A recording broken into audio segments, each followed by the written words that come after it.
Welcome to Scripts and Giggles with Shoshanna and Marnie. So, it's been a busy, interesting week. Interesting more than busy. Well, I've been really busy. I've been really busy too. Yeah. Work is really... Yeah, it's been a work busy, but culture's been, I would say, dominated this week by one meme in particular. Oh, yeah. So shall we get into pop culture news? Let's do the thing. Dill, dill, dill, dill, dill. Let's get rid of the sound actually. Yeah, we'll just sing it every time. I did. We'll just sing it every time. Every time. That? So, the Baftas were this week. Yep. And it was hosted by Richard E. Grant and Alison Hammond, which odd pairing. Oh, it looks odd in the adverts. Odd pairing, but I thought, this would be fun. Same. Because Alison Hammond is a woman of the people. Yeah. Richard E. Grant is not. And there'll be a lovely balance here should they have a rapport.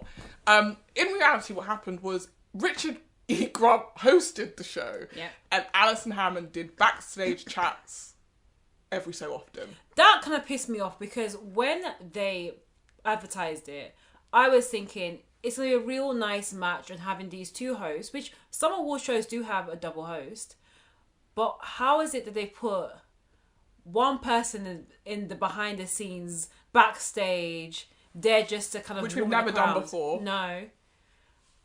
If I'll be perfectly honest, I think of, like the Baftas and many of these award bodies, there's been a lot of criticism that there is no diversity in any part of these bodies, from the voters to the actual award shows to the actual things that have been nominated. And I think that they were like, you know what we should do? Let's bring on a diversity face to, spruce it up. But even then, why not have them co-host it? Yeah. Why have it be that she's doing basically what she does on This Morning, but during...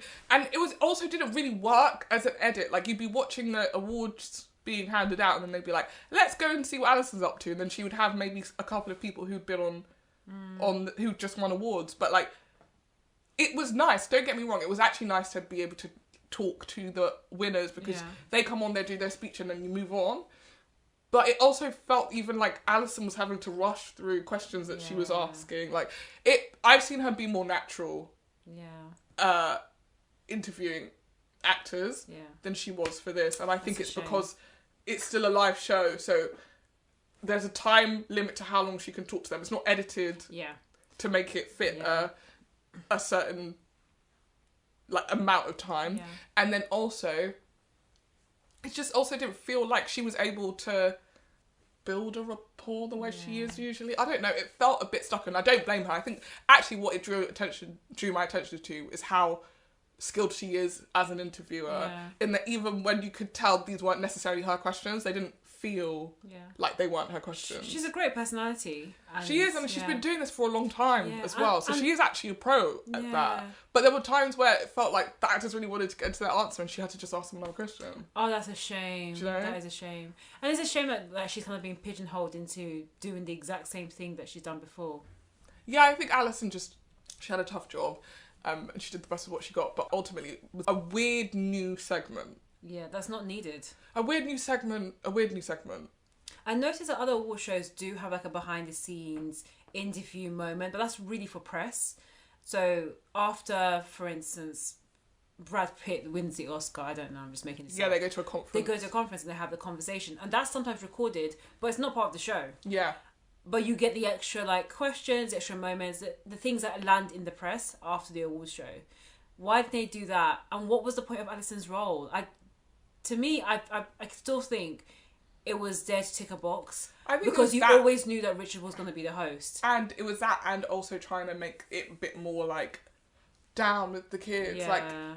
I feel like the BAFTA as an organisation, more so than Oscars, and I think it's simply because it's British, has a bit of a haughty up itself I don't think the average person is going to sit down to watch the BAFTAs. Absolutely not. And that is why they got Alison Hammond, because they're people aren't watching the award show because they just don't feel like it's for them. No. But actually there are more reasons why people don't watch it. And the biggest reason is the things that you're nominating half the time, nobody's seen. No! It's very industry. It's an industry-focused awards body and awards show in comparison to the Oscars. But last year the Oscars became big for the people because Will Smith decided to slap Chris Rock. He made it relevant. It really did. And then the years before that, we had the whole Moonlight debacle. So, as I have been saying, award shows are in their flop era. And this was no different. Actually, do you know what? I think that this one was slightly different because it's very rare that we talk about UK award shows and like big moments that have happened.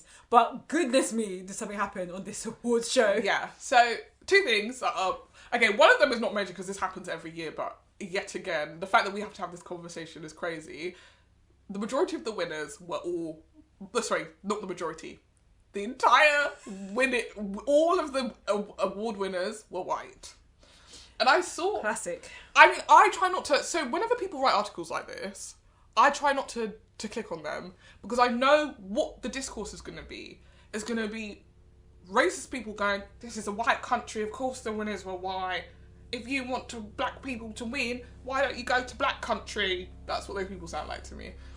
And it's the most like reductive, stupid conversation because if black people work in an industry and if they make art and it's time to celebrate the art and they don't get celebrated, but they've made the art, is that not weird? Exactly. And that is what people are trying to say when they write articles like that. But I feel like what they actually end up doing, rather than having that conversation, because it's not... those articles don't change BAFTA. All they do is stoke the stupid conversation that is, why do black people want recognition for the work that they do? Or maybe it's because... Oh, someone wrote, we have to believe that people were nominated because of skill and because of talent. We don't want people being nominated just because of their skin colour. It's like, okay, but now you're suggesting that not one single person of colour was talented enough to win an award. Bear in mind, the cast of Everything Everywhere All at Once were nominated. The whole cast, or most of the cast? Most of the cast. Michelle Yeoh and her husband. Yeah. But not the daughter. And Jamie Lee Curtis. Yeah, of course. They were all nominated. And Angela Bassett. Yeah. Because we know Angela Bassett. She did the thing, yeah. And Danielle Deadwyler for Till. But that is, 4 or 5 people? Yeah. And they're all international. And they're all international. And none of them won. And I honestly think something is wrong when you have an award show and the same film wins. Yeah. Well, the same type of film. In this case, it wasn't even the same type of... It was the same film winning for most categories. And on the one hand, wicked for the film. Because that means your film was just overall an outstanding film. That film was all quite on the Western Front. Yeah. If that film is won best cinematography, best director, best all of that stuff, you made a really good film. But it's also kind of weird that nobody else... You're saying no one else that was nominated did anything close to what this one was doing. I don't buy it. But it's also ironic because All Quiet on the Western Front is a German film. It is a German film. So really, I think it's a real reflection on how British cinema is being reflected by British voters and the British industry. There was hardly anything, I think, nominated. That was just a... No. That, for instance, I was going to say, the only thing that won of colour was Avatar for special effects.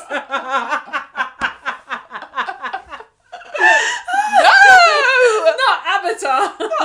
Oh gosh. Being the only people of colour. Even I'm looking at the winners now. Elvis won quite a few things as well. Another international film. Yep. Apparently there were no British films last year. Not a single. Austin Butler won for Best Actor. Kate Blanchett won for Tar. Yeah. Best Actress. Yeah. Barry Keoghan, I think it's how you say it. Yeah. Won for Best Supporting, and the actress Kerry Condon won for Best Supporting Actress. Yeah. Both from the same film. Yeah. Emma Mackey, best known for Sex Education, won Rising Star. Yeah. I mean, it's looking very white. Martin McDonagh won Best Screenplay for Banshees. Yep. Yeah. And then he won something else as well. I really enjoyed his speeches, to be fair. They were funny.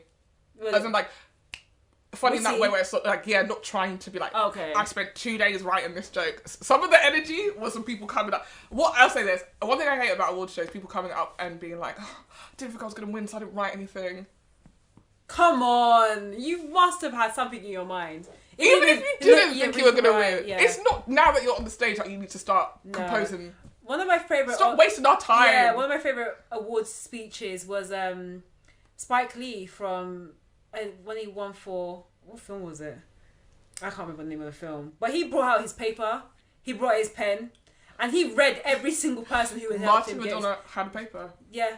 Oh, did he? It didn't feel like it. That's good. But he had a paper. He was prepared. I'm not going to remember everyone. Just think about the sensation of... And even if you've never won an award before, you've probably won attendance or punctuality. Yeah. It's cool. I didn't. And you got called, not you. You've been called up all of a sudden. You've got to go up to the front. Your brain goes blank. Yeah. You don't even have to make a speech in those situations. You just have to go up to the front and your brain goes blank. Yeah. So I can imagine that if I sat in this crowd and they're like... And? The winner is Marnie Michaels. I'd be like, holy shit. Go up there and then be like, oh my god, this never happens to people like me. Oh my gosh. Oh my gosh. And I can say that, Actually, Harry Styles. you can say that. And I can say that. Harry Styles, oh goodness me. I would probably have to be like, wow, this is incredible. Paper, open. In year 9. I knew. I want to thank that teacher, Mrs. A teacher once said to me, you're going to have to work twice as hard to get into half the places that white people get to. Look at me now, miss. I did it. I worked twice as hard. And now these white people are sitting in the audience watching me walk away with the award. I did that. I did it. Watch me never win an award again. I've always thought, when people go up there and they go, wow, weren't expecting this. I'm always like, oh, we've always done that. Or, I'm really nervous.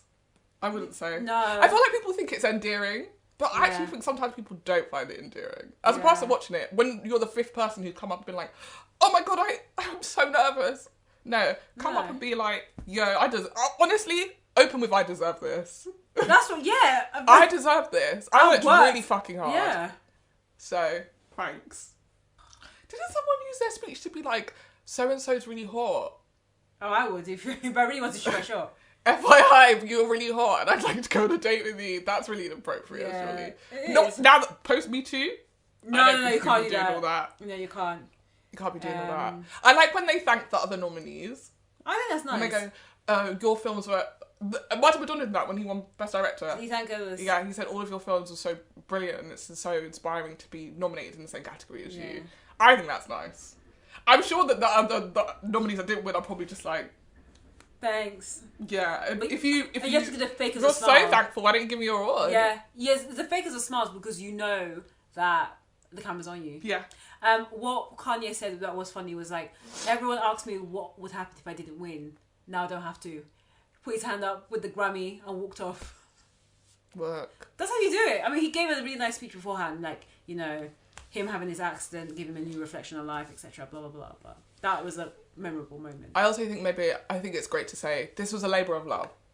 We couldn't have got here without all of the skilled crew and cast members who aren't up here. So I want to thank everybody who made this happen. But most importantly, God. Yeah, exactly. I will do that. But I think it's always the last people that always get thanked is like, and my husband. Yes. Oh, I love you so much. I forgot how much I loved you. For letting me come home at all hours because I was in the office writing and stuff to my sons who should be asleep right now. Go to sleep. But hello, babies. Mum won an award. That sounds like Olivia Colman. Yes, it is. 100% Olivia Colman. We've literally just cribbed an Olivia Colman speech. Done. Or Adele. Olivia Colman or Adele. Actually, more Olivia. Yeah. But what is that school? What would you call that school of thought? The Olivia Colman Adele school. I was going to say verbal diarrhea. You have to tell people about your children, or you have to be like, or you're doing a direct address to them when you're up there. I don't. Aiden, if you're watching this, bedtime. Okay? I can't imagine a person going up there and doing that. Can you imagine that? No. It'd be like, no, this is when you'd be like, see that guy when you cheated on me with your second baby mama. Look at me now. Look at me now. Look at me now. I'm getting paper. Look at me now. Honestly, that is what black people would do. Yeah, or... Yeah, Joe, it's crazy that I've won this award because my parents actually told me to become a doctor. If I became that doctor, would I be standing here with a BAFTA? Yeah. Mummy, daddy. Look at me. You see, when you be there going to find auntie so-and-so, remember to tell them... When you do your prayer circles, please, let's get her to go back to uni. Now look. That's also what African winners will do that. Then they'll be like, I also want to thank God. But they brought the mum's in the audience. Yeah, exactly. I just want to thank my mum. You know, it's just me and her. She raised me, worked for 8 jobs. Mummy. And then they do the last... do better. Do you know what? You need to do what would be a flex? Do the last half of the speech in your native language. Done. That is tick, tick, tick. Done. I would actually learn it just to be able to say. And then people would be like, she doesn't know how to speak. Yeah, exactly. All the tweets are, the accent is off. The accent is so dead. Off. What was she even saying? Yeah, and then all the white press would be like, it was just so authentic. Like, she even finished a speech in her local tongue. She started singing a praise and worship song. Blessings and glory with... My hands are blessed. My hands are... And then the music, the orchestra in the background is going. Race is dragging my hands. Everybody, you know this song. And then you get the exact same response as our dear friends. Where I go. I know my family would be enjoying it. Oh, they will be loving it. Loving it. The whole village will be really going up in arms. Like, yes, she has represented Moroso. Oh my gosh. I will say that the response from everyone else will be very similar to our friends. I mean, the highlight of the night, like, honestly, 100%. It has a clip. The Baftas have played it really well because they set Ariana DeBose up so that when the backlash from the Baftas So White happened, it got eclipsed by what the hell was this? So no one's talking about it anymore. Everyone's forgotten about it because they're too busy being like, who came up and why did they come up with Ariana DeBose's opening song? Is that the right way? Performance. Opening performance. So, if you don't know, Ariana DeBose is an Oscar-winning actress who was in Hamilton. She's a musical theatre girly. She was also in the reboot of West Side Story. She played Anita. Where she won. She played Anita. Anita, where she won the award, the Oscar for it. And she sang the best song of the musical, which is America. Yeah. Incredibly. It was an incredible performance. It was a great performance. Yeah. Her performance as Anita in general was brilliant. Yeah. But I'm saying but because what I'm confused by is Ariana DeBose comes out and starts singing I'm Every Woman, I think. Or no, she starts singing Sisters Are Doing It For Themselves. Okay. And when she came out, I thought, this is a weird song choice. I still think it's still odd that she was doing the opener. No one has explained. No. We have zero context for how they got to let's get Ariana DeBose to sing not a song that we know. Yeah. Well, we haven't got to that yet. We'll get her to sing a song that we do know. And the song that she's going to sing is Sisters Are Doing It For Themselves. Yeah. At an event that is open to all genders. Yeah. So weirdly, at the beginning of this thing that's open to all genders, we have a woman of colour singing Sisters Are Doing It For Themselves on a chair, by the way. Yeah. She's wearing this jumpsuit that has bits of material coming off it. Yeah. And the dancers sort of rip the bits of material away and you're expecting like a big reveal and it's like she's just wearing trousers.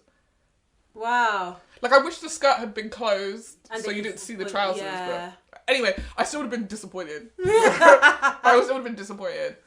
Anyway, she ends the sort of weird rendition of Sisters Are Doing It For Themselves on the chair, comes down and says, category is outstanding debut, and then starts rap singing. Yeah, that's the best way to describe it. The female nominees of all of the categories. Yeah.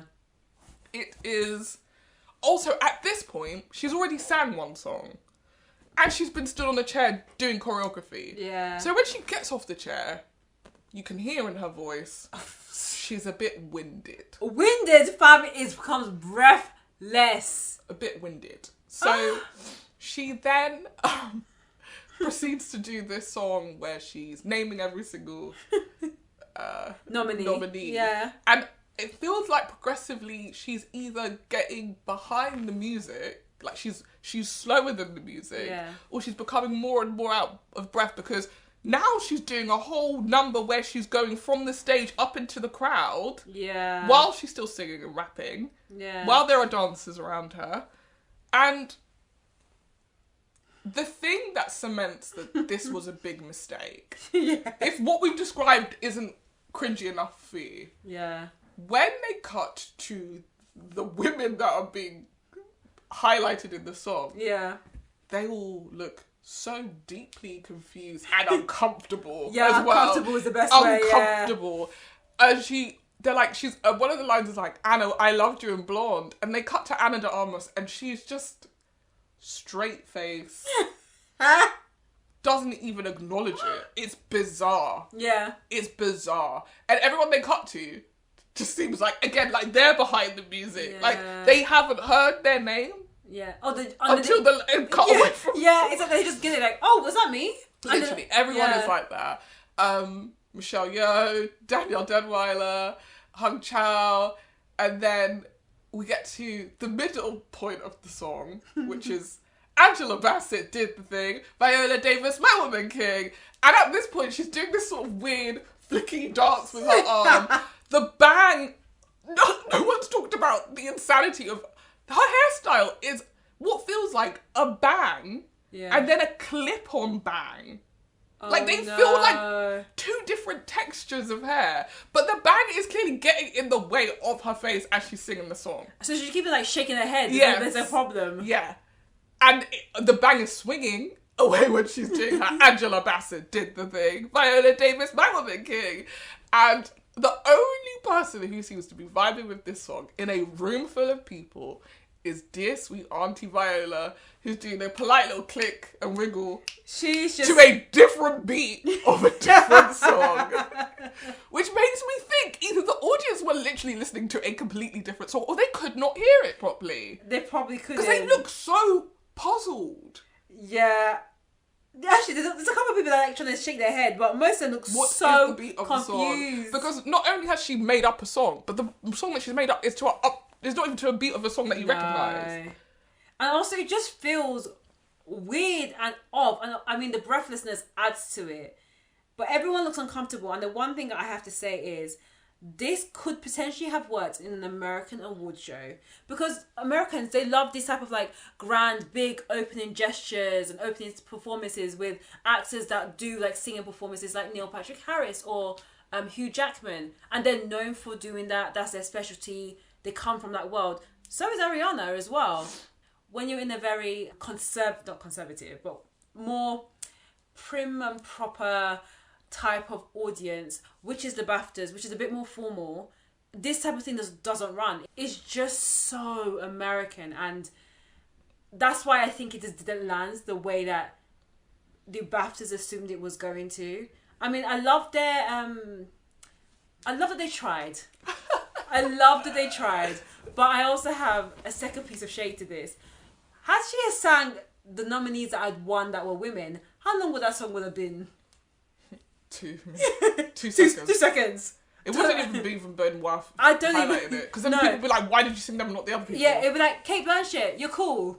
Done. Oh, and the woman who won for After Sun, outstanding debut. Okay, yeah, because she starts the song, yeah. And a supporting actress. Okay, yeah. That would have been it. That would have been it. So, what was the point? I guess Emma Mackey for... Oh yeah, Emma Mackey as well. Again, what was the point when you knew that... 4 white women who won in an award show when most of the awards went to Elvis and All Quiet on the Western Front, which is great movies, but what was the point of this moment? It's not that's the thing that no one can explain to us. What was the point of the moment? It's not like the song would have made more sense if we knew what the point of the moment was. Everyone was confused. audience members were confused. Yeah. Us watching it were confused. I think deeply, the only person who seemed to know what was going on was Ariana DeBose. Yeah, I mean, when you showed me the clips of the behind the scenes, I was like, this woman was really getting into it, living her best life. She sounded so much better behind the scenes, but still a bit confused. We need answers. No. I think maybe halfway through, because I'm now watching it back, maybe towards the end of the song, people are getting it and they're like really getting into it. But it still doesn't make a single bit of sense. She looks really lovely. She honestly seems like she's having the time of her life. But no one else is. No one.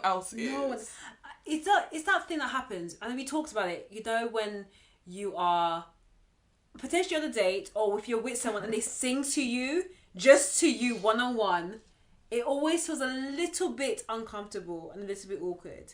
That's how I feel about this performance and how everyone in the audience probably Even felt. if I'm not on a date, if anyone sang to me, I'd be uncomfortable. Yeah, no. I'd be uncomfortable. Why are you singing? Yeah. We're at work. And she's really going for it. Everyone is just like, huh? Just no one is...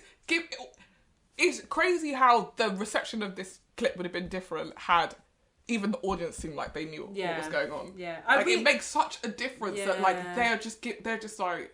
It's side eye. Yeah, it's the wrong awards show, wrong market. Like, this should be on the Tonys Awards in America, and the award show should have landed on International Women's Day. That would be the only reason it would have made sense. Yeah, that's the only time it would have made sense. And I also think she would have got dragged because she was breathless and out throughout the performance. Yeah. So people would have been like, oh, you don't have it. No. I think maybe had she sung it, and with a recognisable song... Yeah, lip sung or lip synced with a recognisable song, and I think you probably had to give everyone a heads up. Like, I'm sorry, you're gonna give them a heads up. Like, we're doing a song to celebrate all the women in this category. Why though? I don't know. I don't know. So the BAFTA producer or whoever director wrote a press release or something saying that like, oh, we did this because we wanted to celebrate all the what a great year in film it has been for women. Has it been a great year or has it just been a normal year? I don't. In comparison to what? No. Like, in comparison to what? Because the only woman that won a category that wasn't specifically female skewing was most outstanding debut and rising star. Those were everybody else that she mentioned is nominated for best actress and best supporting actress. Something was messed up. So what did you do? Nothing. I'm so sorry. They're not the Oscars, and bit weird. It is really weird. Bit weird. Don't do it again. Just you know what? Do the standard awards show ceremony that you will love, where Richard E. Grant is your host, where you just have orchestras. I'm sorry, but don't bring Alison Hammond to be your caricature in the background. Oh, caricature. I'm done. I'm just not going to speak anymore. Why? No, because I feel like I'm just going to be like dragging the Baftas. No, I support you 100%. I just don't like the idea that you brought you brought two women of colour and disgraced them on this award show. You really done it. You brought disgraced one of them. Other one you just ignored. Yeah, one you brought to be in the back, as if she's Rosa Parks and she'd be at the back of the bus. The second one, you came and said, be our performer for the night. And we're going to make you sing a song that everyone's going to cuss you about. Exactly. I'm sorry. And you know she's not getting paid. Ariana is not getting paid. They said this is great exposure. Exactly. We're going to introduce you to the British audience. You have now been given the biggest laughing stock. You ain't going to be invited to Drag Race UK to be a judge. She doesn't need to. She can go on Drag Race US, sweetheart. I don't think after this performance she should get an invitation. I think she will, because the internet is saying this is high camp. Yeah. And one thing that we love on Drag Race, high camp. I hope she comes on to Drag Race and instead of being already sat on the judges panel, she sings a song about Drag Race as an entrance. Exactly. She needs to do that everywhere she goes now. Yeah. She needs to make it her brand. The only plus from this is that through this song, she has made a meme. Not a meme. I mean, she made a meme that celebrated two amazing black actresses. One, Angela Bassett did the thing. You don't think it's celebrating Kate Blanchett, Michelle Yeoh, Hong No, Chow, I'm Danny sorry. D? Who? What is everyone talking about? It's Angela Bassett did the thing, and Viola Davis, our woman king. My woman king. My. And Jamie Lee, you are all of us. She ain't me. According to Ariana, Angela Bassett did the thing, and Jamie Lee is all of us. Those are the rules. Yeah, but but the ones that everyone is talking about really is Angela Bassett. We've given Angela Bassett a moment, and you know what? We need to support our black females. So you know what? I can't hate it too much, but at this point, we just need to decide. Did Angela Bassett not do the thing? She did the thing. There we go. Ariana Ariana is right. She's right. She's probably most likely going to win the Oscar. No, I don't think so. She's not going to win the Oscar. We'll wait and see. That performance, even the clip that they showed, and the other clips of the other film, come on now. We'll wait and see. Come on now. Was she for Best Actress or Best Supporting? She's Best Supporting, isn't it? For Angela Bassett. I can't remember. We'll wait and see. Either way. But yeah, let's just say the Baftas is something that I didn't think we'll be speaking about this week. But boy, did they bring entertainment. Yeah. Yeah. Rip Ariana. Yeah. Rip Angela Bassett did the thing. Because within 2 weeks, we'll be sick of it. Yeah, we will be. But the remixes, I didn't expect to enjoy it so much. Yeah. No. But yeah. Should we move on to review? Yeah, that's a new jingle. I mean, it saves me if we have our own tracks now, so I don't have to like put it in later. No. Put the tracks in. Put the tracks underneath it as well. Add some reverb. I don't have that kind of time. Oh, I forgot. I had a whole album I was supposed to bring. Yeah. Damn. I'll do it this time. I'll do it the next time. Yes, but we are going to move on to our review of the week. Yeah. Perfect Match. Oh yeah. So, Perfect Match is a show on Netflix, and the premise of it is you get a bunch of singles from other dating shows. Yeah.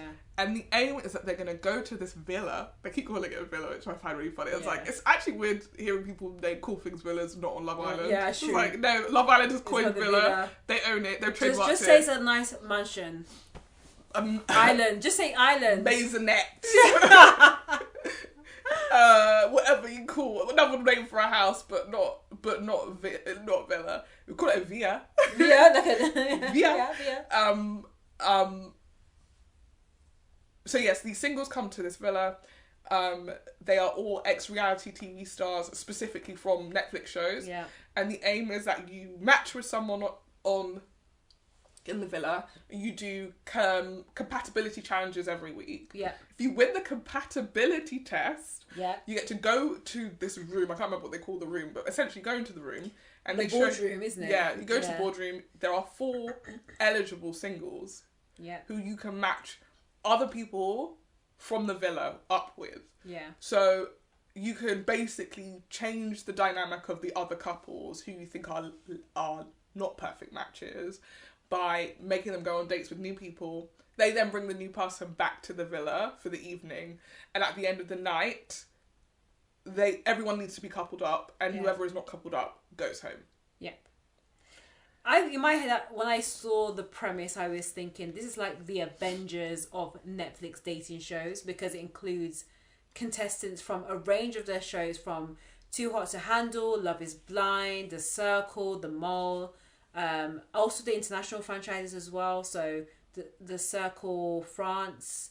To me, it's an amazing premise because there's so many contestants, the good and the bad, from these shows, and you can bring so many people on. And actually, I'm so surprised by how many people came. Like each week. Yeah. Interestingly, a lot of people signed up to come on a show. I think, if anything, it's a testament to how bad their dating shows are. That after being on one dating show, you are still single and need to go on another dating show. Probably, yeah. It's, not the best luck in the world, but we start the series with the OGs. First OG, I'm randomly remembering. So if I don't remember anyone pick it up, is Dom from The Mole. Yeah. he did not win the mole. No. He actually went home tragically.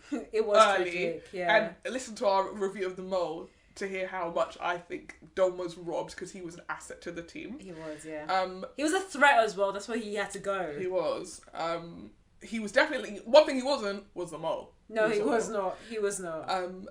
Then we have Francesca from Too Hot to Handle. Yes. I haven't even watched Too Hot to Handle. I've watched it, but I recognised her from the Love is Blind season 1 reunion, After the Altar. Yep. Where she is in some way embroiled in the drama between Giannina and Damien. Yeah. In that, like, Damien's saying she's a friend of his, but when Giannina asks her, do you want to get with him? She's like, obviously I wouldn't get with him while you were with him. Which Giannina's like, I'm not hearing no. No, it was very blurred lines between that relationship. I remember seeing her on that and I felt like, oof, you're from one dating show on another dating show. Like, I just feel like you're a person who likes to be on TV. Yeah. And also I'm Team Giannina, so yeah, I want you and Damien out of here. Yeah. Also, I could not get my head around why these two beautiful women were fighting over Damien. In my head, he's either got amazing personality or amazing other things. I really have to believe it's other things because I've heard his chat and it's not that. No. And it can't be the other things because don't you remember when Giannina was like, do you want to know, our sex is bad. Oh my god. You know how you always say this is the best sex I've ever had and I just don't say anything? It's because it's not for me. I always forget how dramatic Giannina was. I she would was never so forget dramatic. that scene because she's also sat on the kitchen counter in the other room. In the other room. And they're talking to each other. As if they were in the pods. As if they're in a telenovela. The way she was talking... Honestly, Giannina, great TV. She was. They have not found a girlie like that. No.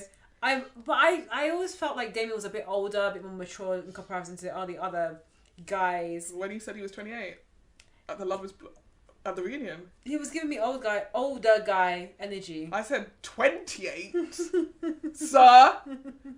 Don't lie. I know. Even as you opened your mouth to say the 28 and the camera zoomed in, even the camera was like, huh? Yeah, really. Huh? I don't know, but he's not aging well. No, he's Although, not. saying that, he looks exactly the same. He did, yeah. And actually, his body looks... Actually, no, he had an okay body in the show. I don't remember his body. I do remember I really wasn't feeling Damon, so I couldn't even look at his body. I don't think in Love is Blind Series 1 that any of the guys were hot. Excuse me? No, Cameron was, but Cameron glowed and glue up after the show. Yeah, I feel like Cameron's a bit too polished for me now. No, I actually liked slightly more like dorky. Fluffy. Yeah, like a slightly more dorky Cameron. He was a bit more he was hench, but a big guy in Series 1, and then he became hench. Yeah, he's gone from Cameron to Cameron. That's what he feels like now. It's a lot. It is a lot, yeah. It's a lot. Yeah. But I respect Lauren being like, let me just polish this. Yes, exactly. Polish this no, up a bit. I think he was like, no, look at Lauren, I have to polish myself. I'm to. 99% sure she's pregnant. I don't think so. Look at their Instagram and the way that she's posing her pictures. Stomach covered in every single one. Don't do it now. I'm not gonna do it now, but I still think. I know you mentioned this before in a group chat. Yeah. And I went back and looked at all her photos, and she was doing her face looks different. But she's just getting older. No, her face is fuller. Yes, but she has moments where she's like fluctuated. She's having a baby. I did notice she did a day in her life when she went to New York with Cameron, and she was drinking alcohol. Yeah, so would I if I didn't want people to know I was pregnant. For real. I would be like, cut the camera. What are you talking about? You know how these people love to do up secrets? I know they do, but like I don't know. Literally, I'm telling you, the post next week there'll just be a post of their baby and it's 8 months old. All right, and they just posted old pics. If she really wants to have a child, I really want that for her, and I can't wait to see their squidgy little baby. Same. I think we do. Anyway, so sidetracked. Yeah, sorry. Francesca. Another fame-hungry contestant was Joey Sasso from The Circle, who I do remember, and he's been on other shows as well. He is loud. He is. I was gonna say loud and proud, but he's very loud. He looks like he should be on Jersey Shore. 100%. It's very weird. Yeah. I'm like, who brought 2005 Jersey Shore people on the show? It's weird. And also, he has also slept with Francesca, which he was very quick to say as one of his first things in his intro package. And I remember looking at him and being like, okay. Same. And then he... Yeah. Bit tacky to mention it. It's really tacky. Her version of the events is, I don't like him and I want him out, but we'll get to Francesca wouldn't be brought out in a sec. Yeah. Then next up was Carousel. I can't remember what she was from. Sexy Beasts. Yes, from Sexy Beasts. Yeah. Carousel is a very interesting person. Oh yeah, she's a character. There we go. She's a character. That's the polite English way of saying. I said that she reminds me of Kerosene.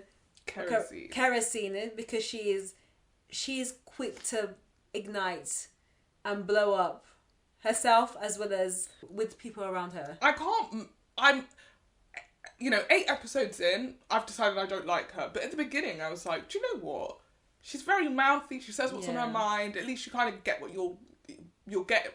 What she is, what she says on the tin. Yeah. But as the episodes progressed, I got the impression actually she's quite calculating as well. Yeah. Like in her sort of alliance with Francesca and basically becoming Francesca's little henchman when she's in the boardroom as well. I was like, oh, I don't think you're as sweet or sort of ditzy as you're presenting yourself as. And I also don't know if I buy this relationship. Yeah. Anyway, who else were the OGs? Oh, Anne-Sophie from Selling Tampa. Yeah. A show that I loved. Yeah, we did.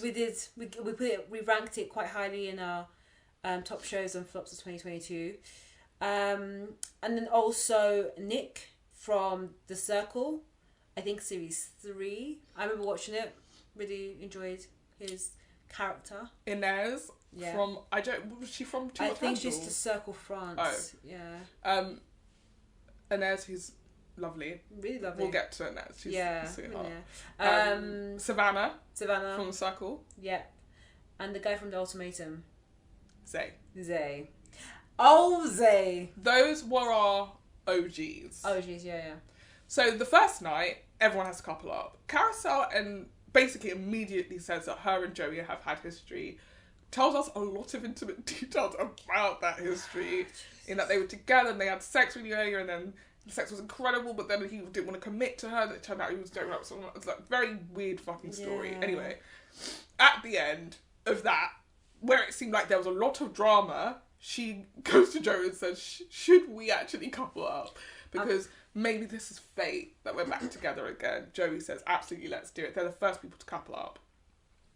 Then, I think the next people to couple up are Dom and Francesca. I think so, yeah. Oh, we forgot Shane. Was Shane part of the OG?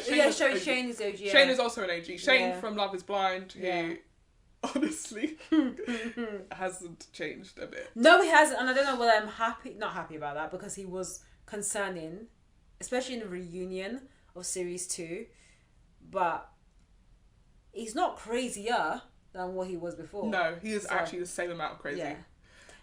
And those eyes. I know. Oh my god, that was Oh, I don't know how those girls compare it. I have a unpopular opinion that we can talk about with Shane later. Okay. Yeah.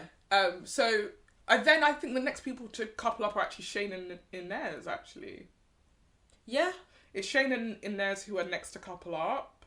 She thinks he's kind of fun. Yeah. I don't think she watched his show because it would have just finished filming. No. Because according to him and Natalie's drama on TikTok, she was complaining and he said literally they had just broken up again. Yeah. Oh, we air it. Yeah, it hadn't come out. The show hadn't come out, but they finished filming. So yeah, I don't think Inez is completely not judging Shane on any other information other than what she's seeing in front of her. Should they couple up? Because basically, when they were filming this show for Perfect Match, Love is Blind Series 2 had not yet aired or was currently airing, so they would not have. Inez would have not seen how Shane was on the show. The next people to couple up, surprisingly, are Francesca and Dom. I did not see that one happening. So, up until then, the boys are all chatting about who's going to get to Francesca. Everybody wants to couple up with Francesca. She was the big one. Chiefly Nick sees himself coupling up with Francesca. Yeah. In the time that the boys are chatting, Dom actually goes over to speak to Francesca. Yeah. Nobody had approached her at this point. And he's quite respectful in talking to her, and she quite like talking to him. And I think she's the one who says, should we couple up? Yeah. And he says yes. Yeah. And as they're going up the stairs, Nick, who's been talking to Savannah, who he knows because they were both on the same season of The Circle. Yeah. Nick, who's been talking to Savannah, goes, oh, this is our last straw. Oh, before this, the two of them have been talking about, here's what we'll do. You go over and talk to Dom. I'll go over and talk to Savannah. And then we'll couple up with them and everything will be great. Yeah. Meanwhile, Dom and Francesca are going up the stairs. Yeah. And they've gone already. They've gone. Yeah. So Nick runs after them and is like, Francesca, can I have a really quick chat with you?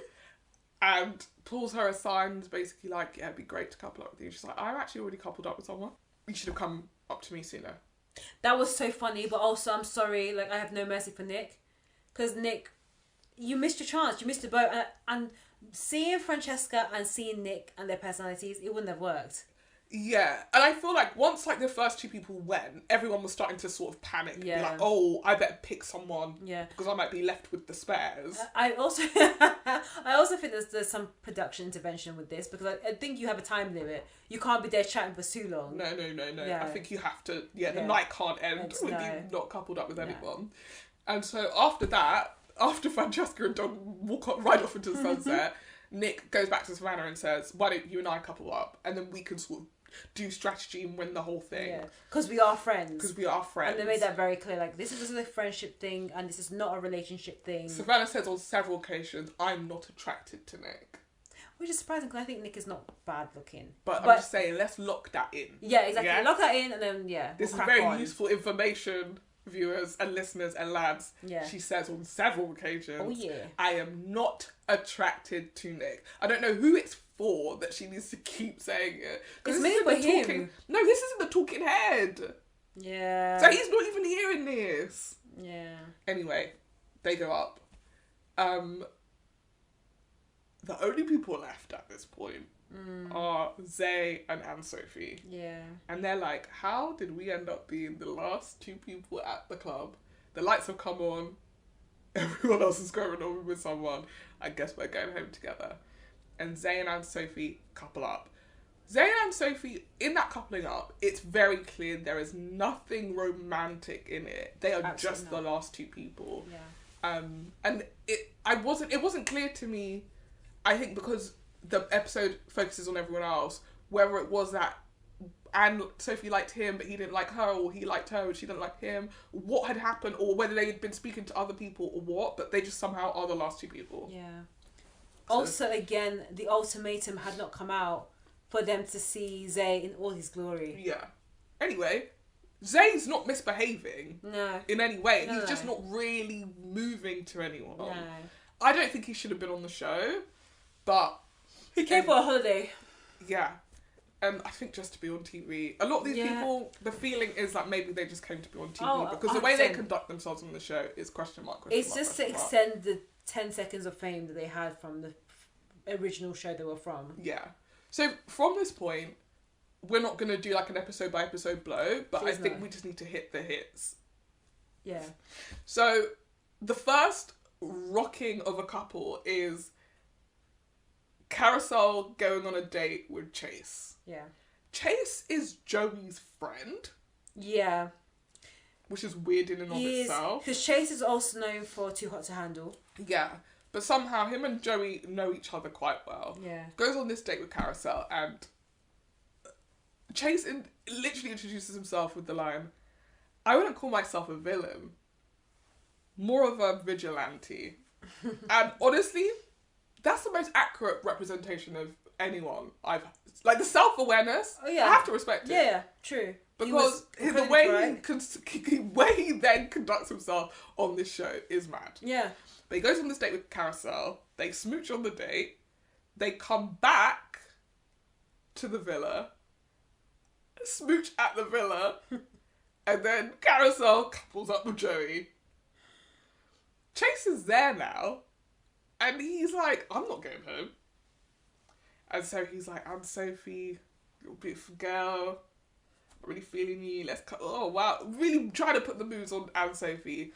And I feel like a lot of these people haven't seen each other's shows, which is maybe the only reason why it kind of works. Yeah, it's because they don't know enough about each other. And actually the places where it doesn't work is when people do know each other. Like Francesca has a vendetta against Joey at the beginning of the series. She doesn't want Joey in the show. Yeah. Any way that she can get rid of Joey, she's like continuously talking about it. Anyway, Carousel couples up with Joey, and Anne-Sophie ends up coupling up with Chase, meaning Zay is out. Yes. Zay leaves. Was there another date that episode? I feel like I remember. I think it was just the one, yeah. And then at that point, Chase he's playing the game. Oh yeah, he knew where he came from, and he's definitely not love. He makes it clear that in the next so the compatibility challenge after that is like blindfolded kisses. Yeah. And then you have to rate everyone that you kissed. Yes. Chase and Anne-Sophie, as Chase reveals when it's time for him to go, rig the test. Yeah. Because they have a signal between the two of them to rate each other highly. Yeah. Because the rules are whoever scores the highest gets to go into the boardroom and choose the dates. Yeah. So Chase and Anne-Sophie have a signal to know when it's each other. But then he also scores... I guess they must have both of them scored everyone really low. It was like an episode of Come Dine With Me. Yeah. Where somebody gives everybody shit scores because they want to win. Yeah. And somehow they win. Yeah. But two interesting things happen aside from them winning. One is that for some reason he rates Carousel a 1. That was actually bad mind. It was disrespectful. So really bad, yeah. And then says the reason why he rated her 1 was because she chipped his tooth. I didn't really understand why he had to do that. Because all he had to do was rank her low. Yeah, and then not be like, 1. oh, I just wasn't... Yeah, it was weird. And Carousel immediately was like, I think they're playing a game. Because 1, we've kissed twice. Yeah. And you... Didn't do 1 out of 10.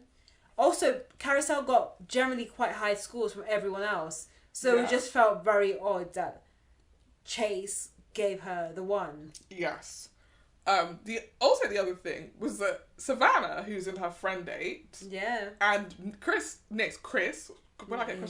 Nick, who's on the friend couple, this friend couple were just friends. Both of them rank each other's kisses quite highly. Yeah. And then cut to Savannah in the talking head. It's very weird because I don't find Nick attractive at all. I was like, looking back, I'm like, the lady doth protest too much. Yeah. Because what is the problem? The whole point of the show is to find your perfect match. If you're feeling him, you're feeling him. That's good. You can't help it. Also, we talk about some of those kisses because some of them are too much tongue, guys. I skipped through those. I actually analysed them myself. I can't sit through a kiss. There's just not... The sound of kissing and other people kissing is just so ugly. Joey wasn't a good kisser. No, that was ugly. That was absolutely horrible. Shane wasn't that good either in my head. Come on now. I thought Nick was a decent kisser. And Dom surprised me. Looked like a good kisser too. Yeah, Dom seems like he would take good care of you. Yeah, that's the thing. And I think why it's interesting to see some of these guys in the shows where it's not necessarily a dating show like Too Hot to Handle or The Ultimatum is because you can see how they would be in a romantic setting, which you won't see in The Circle or The Mole. So it was interesting to see Dom in that light. Yeah. Yeah. So Chase and Carousel win. Yeah.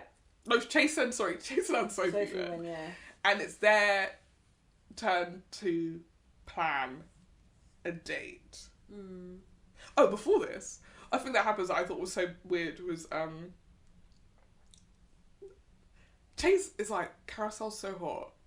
She's got a great butt. And then Carousel turns around and I was like, what butt? Great butt.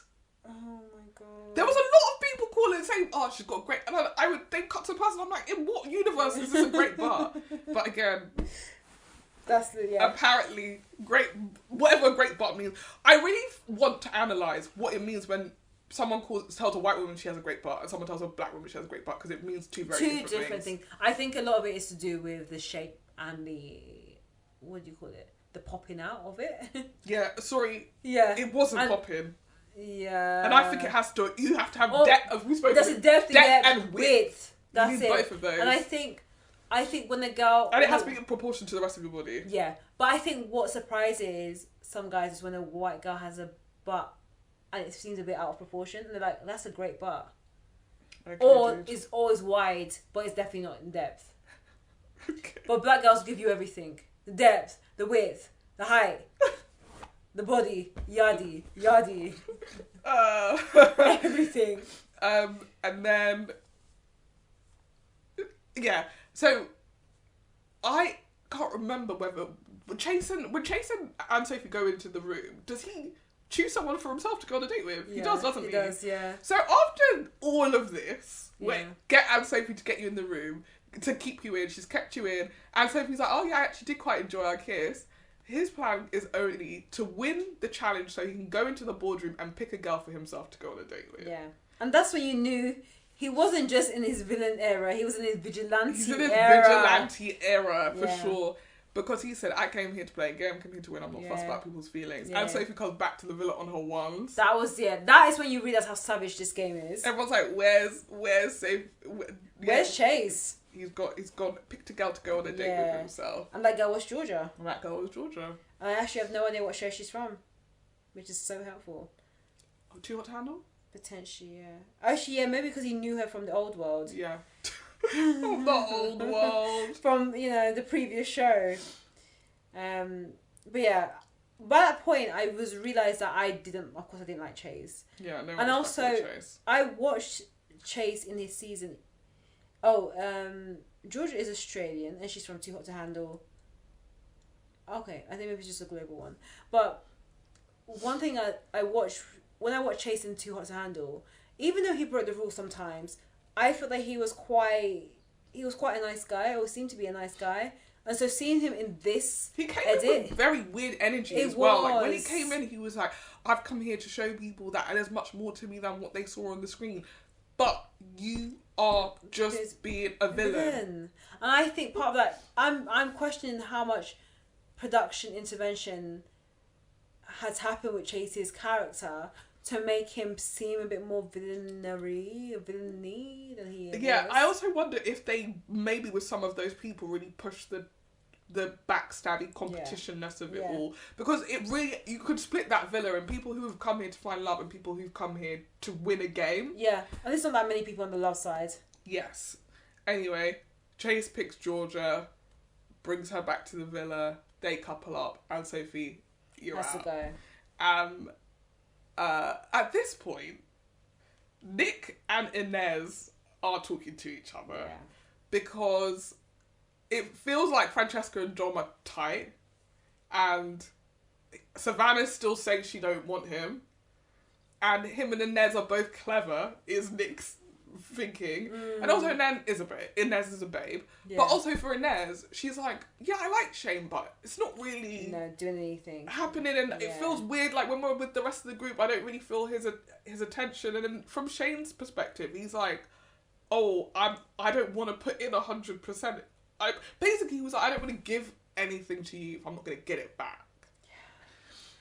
And that is the issue with dating, when people think everything's transactional. Yeah. So at this point, Inez and Nick start talking. And when Inez and Nick are talking, Shane's talking head is like, oh, it's weird that they're talking, but I'm allowing Nick to talk to Inez. And I was like, this is the problematic behaviour that you haven't unlearned. Because you've gone from one show to another without going to therapy. Yeah. What do you mean you're allowing Nick to talk to her? As if Inez doesn't have any control over who she wants to talk to. Yeah. I wasn't feeling that. I wasn't feeling that at all. No. Anyway, Georgia's here now. Anne Sophie's gone. Inez and Nick couple up. Yeah. Shane is... He's a bit wobbly. He doesn't know where he's supposed to land in terms of... Yeah, but another girl has come into the house. Yes. Who Nick had gone on a date. Nick was the other person who got on. Chase and Nick went on dates. Chase brought back Georgia and Nick brought back Izzy. Yes. Nick likes Izzy. But decides to pursue Inez because he liked Inez before, leaving Shane and Izzy to couple up. And Shane and Izzy are getting on, actually. So Shane comes up with Izzy, Inez and Nick couple up, and immediately Nick is like, I don't like Inez anymore. Yeah. Because also Izzy has a really, fun personality. She's British. She's, she's just not afraid to kind of like just have a joke with the lads, and she seemed to have a good connection with Nick, and I was like feeling it, but maybe he wants to go back to Inez. Yeah. So did it at what point? Savannah couple up with when that happens? That's when she leaves. Right. Yeah. So I was gonna say that one moment when they're deciding who to pair up with, and then Nick, Izzy, Shane, and Inez get into this weird love square. Yeah, where they're like, you like her and I like her. So why don't you couple up with her and I'll couple up with her? Yeah, and let's agree on this now. This love square is just so weird. So weird. Meantime, Savannah's just walking up and down. Yeah. Savannah at this point has seen its curtains for Savannah. Yeah. Because you said you guys are friends. Also what we forgot to mention is after the kiss, Nick was like, okay, I'm kind of feeling Savannah. And Savannah was like, no. Yeah, she shut her down. And now Nick has gone on a date, he's brought someone back, and why would he choose to couple up with you when you don't like him over someone that does like him? So at this point, Savannah's like, I have nothing to lose. I'm going to shoot my shot with Dom because it's Dom that I like. Yeah, and she's always like from the very beginning. But because her and Nick were dawdling, doing chats, Dom and Francesca matched up. Anyway, Savannah pulls Dom for a chat. And it's like, basically, I'm feeling you in it. Mm-hmm. Dom, being the loyal, lovely, sweet little angel, goes straight to Francesca and is like, Savannah just moved to me. And then Francesca and Savannah have a very ugly conversation. Yeah. Argument by that point. Yeah. Yeah. In which Francesca's like, you're a snake, don't talk to my man. You only want him because no one else wants you. You're going home. That's it for you. It's snaky and sad what you did. You can't have him. I've got him. And Savannah is like, you seem very attacked. You seem very threatened. And she's like, I'm not threatened by you, baby. How can I be threatened by you, baby? You're a loser and you're going home. Like, it's... The other two girlies sitting there listening to that. Oh, that was so funny. Carousel and... Inez, I think, maybe. Yeah, and they were just sitting there going, this is so awkward. So awkward. Yeah. Anyway, Savannah does lose. And she does go home. Dom stays with Francesca. But Francesca's energy towards Dom in that moment is like, that's my man. I'm going to stick beside him. Yeah. You are not going to get him. And at one point, Dom goes to get a glass of wine and Savannah comes up to him again. And Francesca's like, Dom, no. Oh my god. Don't talk to her. And I was like, this is wild. Yeah. But only because, like, the energy is...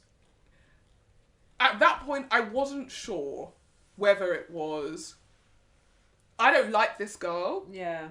Or I really want to protect this thing. Yeah. I thought it was leaning more towards the first, where it's like, I want to win. And in the same breath, I want to make sure that no one comes between us, because I know that if we stay together, we're going to win and be the most compatible. And she is someone that knows how she wants to play the game. And she was super keen, and we see throughout the course of the series that she's so keen to win those compatibility challenges. Yes. So that she can have... Desperate to get in that boardroom. She wants to have control in the boardroom so she can control the narrative and control who is winning or who's perceived to be winning. Her energy as well, like, the things that shift her energy are so, like, off. Yeah. That's when I started to be like, oh, there is a game afoot. Like, she ranks her kiss with Dom in that challenge at 8, and he ranks her a 9. Yeah. And she's like, I'm upset that we weren't both 10s. But you didn't rank him 10. She's like, I don't know, feels too safe, he feels too safe. And then there's this, like, such a sad moment where outside of the challenge, he sort of grabs her and kisses her, and she's like, oh yeah, finally, thank God. And I was like, I don't buy for a second. No. That this kiss changed your no, life. No.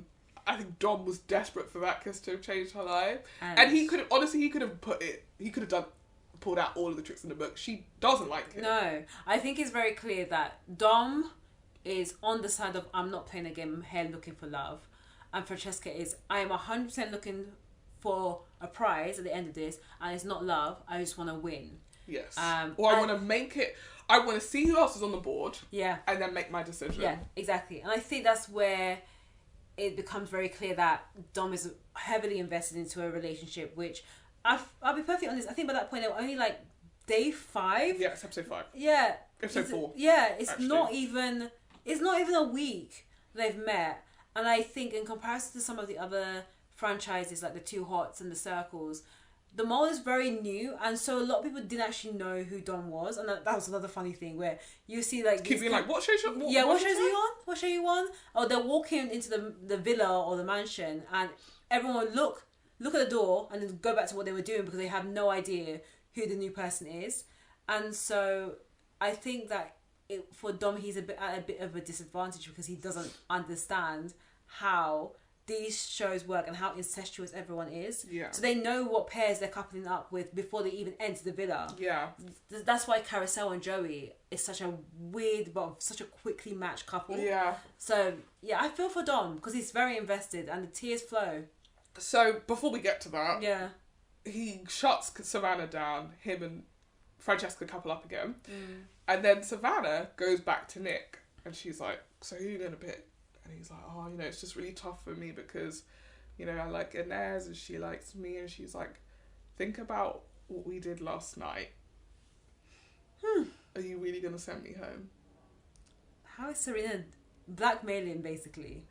What happened last night? I think we all know what happened last night. And then she says, it's really sad because I'm starting to fall for Nick. You just tried to move to Dom. I was saying this off air, but I do think there is a power that happens when you are sleeping in the exact same bed with a semi-attractive guy in this environment where you're expected to fall in love. Look at Love Island, for instance.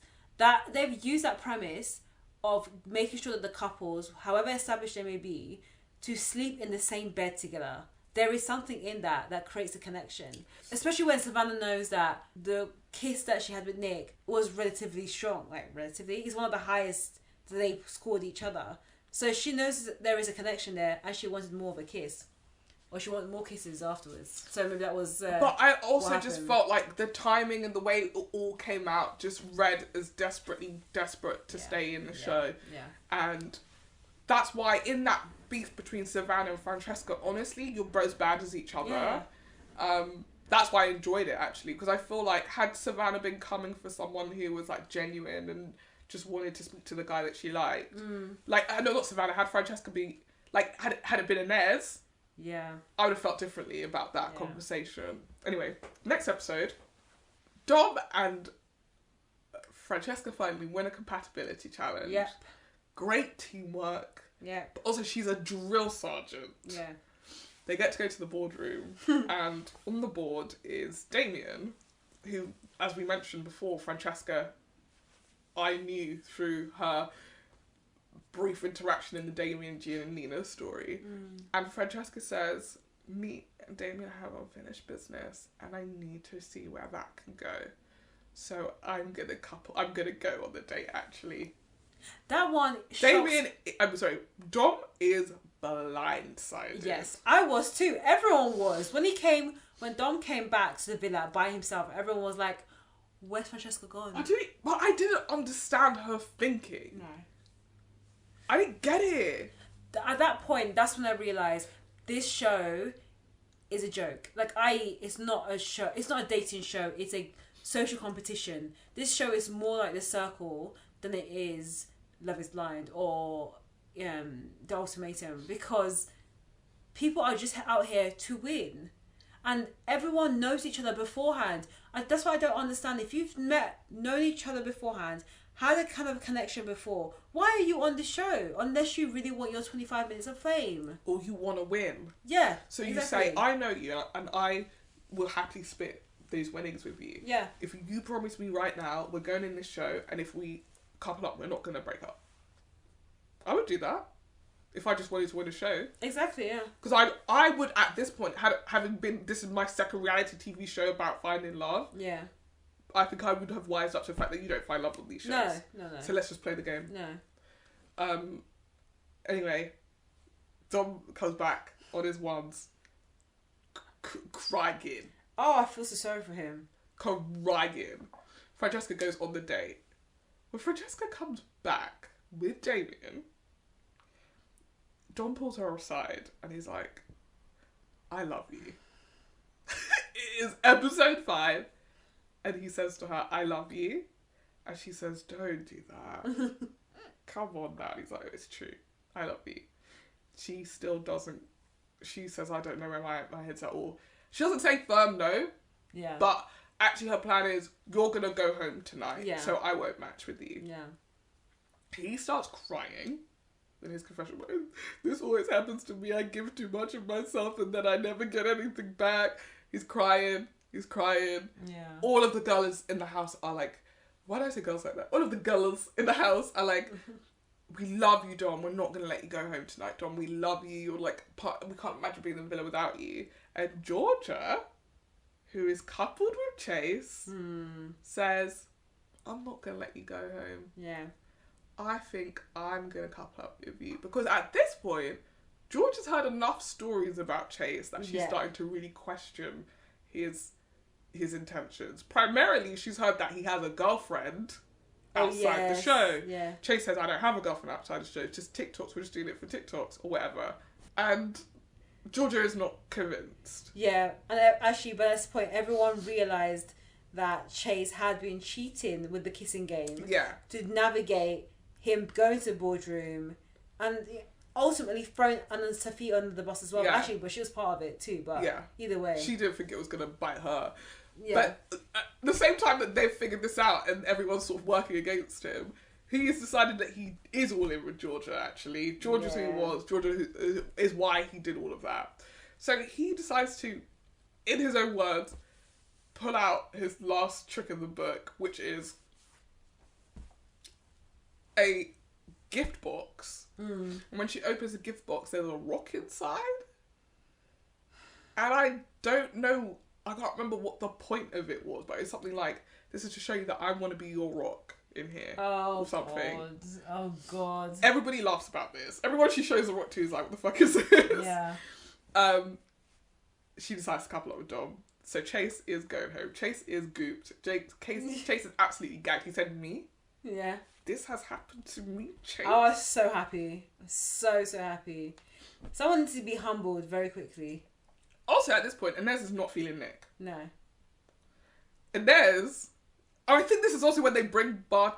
Bartiz comes... I think Bartiz comes around that time as well. Yeah, it's Damien and Bartiz both come. Yeah. So, Inez is not feeling Nick anymore. No. Nick thinks that Izzy's going to couple up with him. Yeah. Oh, that is... And instead, Izzy's like, I'm not really feeling Nick anymore. I'm going to couple up with Bartiz. Yeah. So she couples up with Bartiz, and Nick and Chase end up going home. Yeah. Shane somehow survives this again. I know, but I think with Izzy, she blindsided both Nick and Shane to be like, I don't want either one of you. I know the day before we were doing a love square where I agreed to go out with one person, but I was still interested in the other. And now I don't care about either one of you. I'm going to go with Bartiz, the clown of them all, instead. Yeah. At this point, the show just becomes absolute chaos. Yeah. People are coming in left, right, and said, oh, these couples are changing every minute. At some point, Bartiz couples up with Inez. Yeah. Booting Izzy out, even though Izzy's the girl who just brought you back yesterday. That was so funny. And it was at this point that I said, listen, this is not a show for the black girlies. Oh. This is not a show for the black Oh, girlies. no. This is just not a show for the black girlies. Even if the girls of colour, like Savannah, she left. Yeah, but she played a stupid game. She did play a stupid game. But still, the black girls, I'm so sorry. The black girls are gone. And each black girl that came afterwards thinking that they could do it, we all knew where it was going. When Diamond turned up and she was like, I'm just going to be myself, but, I can get these men. I was like, fam, don't talk too much. Well, Diamond is coupled up. She is. She's still on the show for now, so let's... No, sorry, I'm confusing it with Colony. Colony. Colony thought, I'm so hot, look at me, I'm the baddest bee. Baddest bee walked out the same day she came in. Very harsh. That was harsh. Because at this point, so this was the point where Francesca is fuming that Dom has recoupled with Georgia because she said Georgia's her best mate in the house. How the fuck could Georgia do that to her? She hates this. She wants to get Dom out. So every opportunity from this point onwards that people have to couple people up with, they're to send someone on the date, they're sending Dom on dates with people. He became a target ultimately. But it was very weird because actually they should have been sending Georgia on dates because Dom has already proven that he's a loyal bitch. Yeah. He's loyal. So they're sending him on dates and he's coming back with the girls and then going straight back to Georgia. Yeah.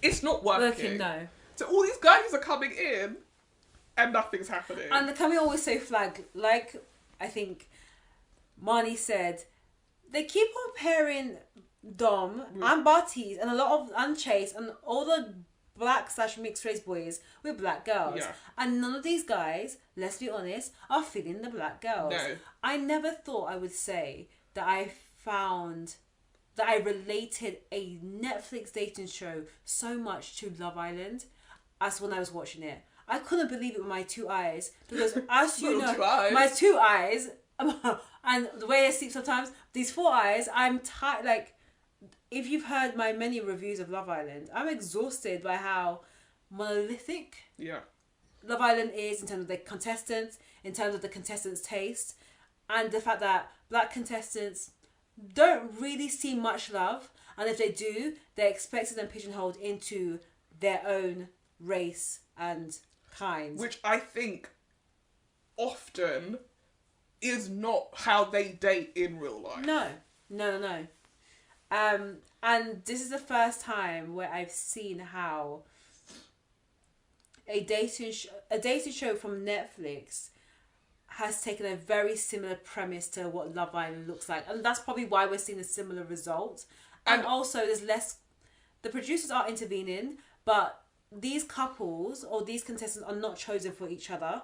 Versus a show like Too Hot to Handle or a show like Love Is Blind, where even though they're gathering a whole suite of different contestants, there is an assumption that there'll be someone for someone. Yeah, I think the problem... And the contestants are open to other races beyond their own. I think the problem inherently is that you're getting people who've been on reality TV shows where they specifically also didn't go... Like, getting the guys from Love Is Blind feels stupid because you know what kind of girls they like, because you know who they ended up going for, or you know who they were coupled up with and said, actually, when I saw her, I wasn't feeling her. There was a point early on in the episode where Shane is talking to someone and they go, oh, yeah, I was surprised when you coupled up with Natalie because she's obviously not your type. I was like, what do you mean by that? I remember that. What do you mean by that? Like, say what you're trying to say, because I feel like what you're trying to say is she's Asian. Yeah. I didn't see you dating an Asian girl. Nonsense. Because do you know who it was Francesca. Oh yeah, of course. Because the energy that she was talking to Shane with is exactly the same energy that Natalie had, which is like calling him an idiot and being like sarcastic and stuff. But apparently he didn't have a problem when she was doing it. And Shane really cared for Natalie. And he never really talks about her attraction, or her physical appearance. No. Even her being Asian, that never came up as a conversation. If anything, he was just like, I want to learn about the culture.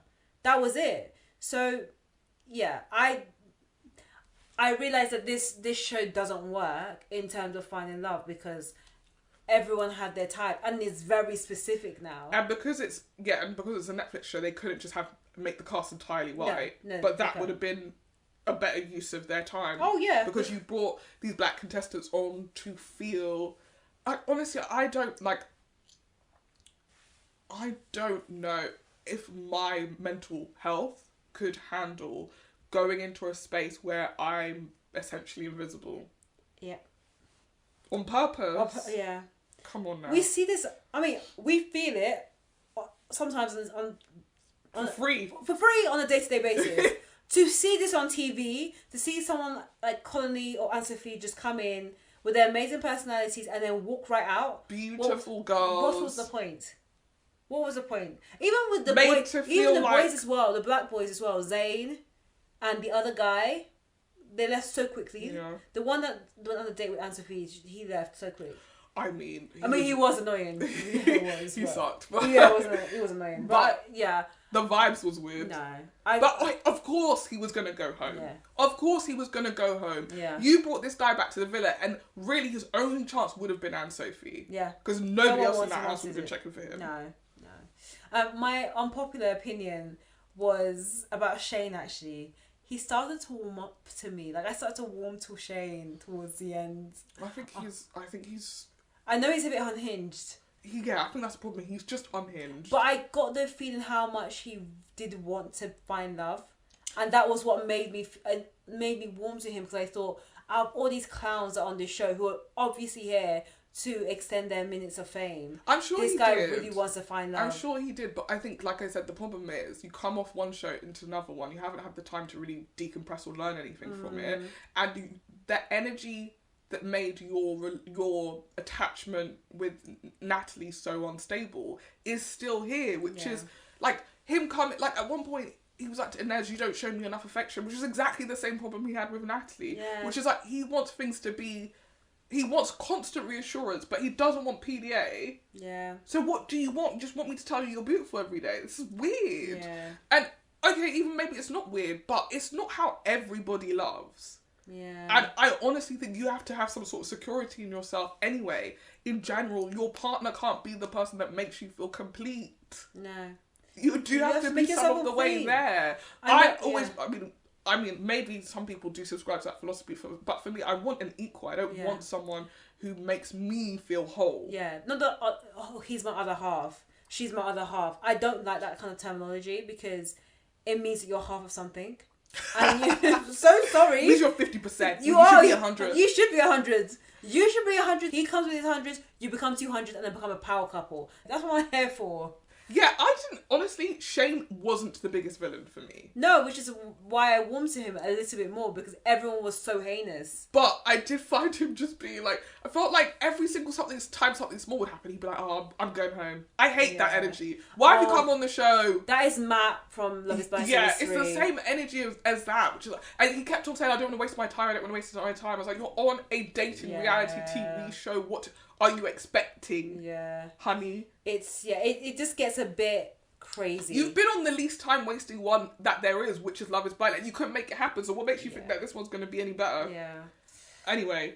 Yes. So at this point, Francesca's on a out-and-out crusade to get rid of Dom. I don't know what her beef is. Well, her beef is mostly, how dare he not have, like, burst into flames after me. He made it seem like he was obsessed with me. Did she not see when he was blubbering and crying when she came back with Damien? Because that would have been enough for me. She didn't care. What she wanted was to be able to continue the experience without the shadow of what she'd done lurking in the room. And it was. And not only is it lurking in the room, but it's having a good time and people like him. And her, and could they beat us in the swing, because we're the villains now and they're the heroes. Like, there's a bit where so Chloe from Too Hot to Handle comes in to the villa, and she is matched with Shane. Sorry, that one was mad. That couple would never have worked in any universe. No, but this was such a... I was at this point where I was like, no, they just want to do chaos on this show. Of course. Here's Chloe, she's matched with Shane. They send Chloe on a date with her ex from Too Hot to Handle. And I watched that season and I really liked it. And he was a contestant who would paired with his mum in the circle. But one of the key things about him is that he was celibate. Yes. He was planning to only have sex after marriage, which I found surprising, because they were together for 8 months. Hold on, because it gets even... Yeah. So, she goes... I felt her emotions were entirely genuine. Yeah. And that was probably the only date where I was like, this is what these dates should feel like. Yeah. Like, the spark between two people, and like they're having fun. Yeah. But it only works because they knew each other. Only works because they knew each other and had a relationship. Yeah. Yes, exactly. So she brings him back. And at this point, she's like, so what are you going to do? And she's like, I don't know. But fucking Mitchell, who is the guy that she brings back, goes up to Shane before she has a chance to speak to him. It's like, by the way, we kissed. Oh, that was... kissed on the date. At that point, Shane's lost his head. Yeah. This is what I'm talking about Shane being like, I don't even want to hear... Yeah. I'm mad. Yeah. So he spends half the time being mad. And when he eventually speaks to her... She, based on the way that he's behaved, is like, I'm not sure. Now what I'm going to do. But it feels like I'm sort of leaning towards Mitchell. So he's like, fuck it, go. I don't give a heck. You go and do that. She couples up with Mitchell. The two people who go home that day are Shane and I want to say Bartiz. Yeah. And at one point, everyone else has matched and gone to bed. Shane and Bartiz are sat in the garden on their ones. Chloe and Mitchell decide to go in their ensuite swimming pool or jacuzzi. And when they jump into the swimming pool, the water comes down and splashes Shane and Bartiz. And I was like, no! I screamed. I said, you didn't need to do them that dirty. At that point, Shane gets up and is like, no, because you guys are taking the piss now. Yeah, and he was done. Out. Yeah. That was mad. They're sitting down at the bottom, mourning their, talking about their sorrow, drowning their sorrows, and you are literally trying to drown them. And the irony, let's be honest, the producers did not plan that. That was so organic. So organic. Perfect they are timing. in the room, sat directly underneath where it's perfect. Oh my gosh. It's perfect. Oh my gosh. So at this point, actually, that relationship I'm still so confused by, because the whole thing about Too Hot to Handle is you have these sex hungry. Oh, sorry, Chloe wasn't Too Hot to Handle. She was these sex hungry contestants who want to just have sex. Chloe didn't. I think she didn't win, but then she moved on to the circle, and then she won that. I just don't understand how their relationship works or had worked. I mean, they're not together now, but I mean, it's quite simple. You're together and you don't have sex. But just giving Chloe's background, maybe he tamed her. But maybe, again, I don't think it's about that. I feel like a show like Too Hot to Handle, maybe you exaggerate how much you love having sex. You want to be on TV. Yeah, true. What you need to be on that show is sexy. You don't necessarily need to be a person who loves having sex. Yeah. Like Francesca has more sauce with the woman that she couples up with towards the end than she had with any of the dudes that she coupled up with on this show. And I wonder if that is a big part of it. So they chose her because she's sexy, not necessarily because she wants to have sex with these dudes. Yeah. As much as she says, I love sex, I love to be sexy, Damien's so sexy, I can't wait for him to have sex. I can't see. I was starting to get icky vibes from that whole relationship as time went on. But Francesca, wildest move in the book. After she double-crossed Dom to bring in Damien, she double-crosses Damien to bring in a girl from a show called 20-something. No, that wasn't her. That was her. Was it her? She said to Damien, I want to go on a date with this girl. Yes. And then Damien comes back empty-handed to the villa. I thought they paired her.